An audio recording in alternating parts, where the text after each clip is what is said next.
Hello friends, welcome to easy notes for your online study channel. आप सबके अपने YouTube channel पे आप सभी का बहुत बहुत स्वागत है। जानते हैं जल्दी से यूजीसी नेट दिसंबर 2025 के लिए कौन सी एलिजिबिलिटी ज़रूरी है।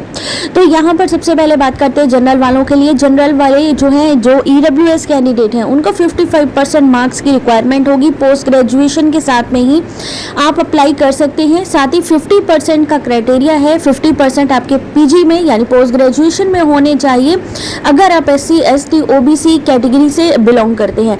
अगर आप जनरल कैटेगरी या EWS कैटेगरी से विमेन कैंडिडेट है तब भी आपको 55% लाने ही होंगे।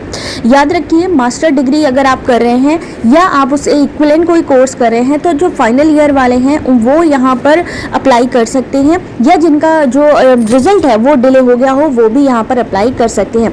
जनरल कैटेगरी के लिए 55%, अदर कैटेगरीज के लिए 50% का क्राइटेरिया रखा गया है। यहाँ पे अगर आप यहाँ पर 4 साल का मान लीजिए बैचलर डिग्री प्रोग्राम कर रहे हैं या 8 सेमेस्टर बैचलर डिग्री प्रोग्राम कर रहे हैं तो उनके लिए जो आपके एलिजिबिलिटी क्राइटेरिया है, मार्क्स रिक्वायरमेंट है, वो है 75%। 75% चाहिए। बाकी अदर कैटेगरीज के लिए उनके लिए 5% का रिलैक्सेशन दिया जा रहा है।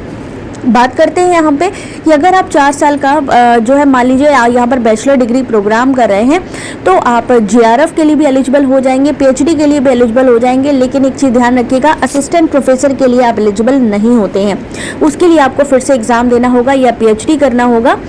उसके अलावा यहाँ पर आपके सामने पूरी डिटेल दिया गया है। यहाँ पर बैचलर डिग्री जो यहाँ पर प्रोग्राम है उसके लिए बोला गया है कि आपको 2 साल के अंदर अपना पूरा क्राइटेरिया फुलफिल करना होगा, यानी जो मिनिमम मार्क्स रिक्वायर्ड है उसको कंप्लीट करना पड़ेगा और एडमिशन लेना पड़ेगा। अगर आप PhD के लिए एलिजिबल हैं तो आपको 1 साल का टाइम मिलेगा। अगर आप JRF के लिए हैं तो एडमिशन लेने के 2 साल का टाइम आपको मिलेगा, यानी 2 साल आपको मिलने वाले हैं।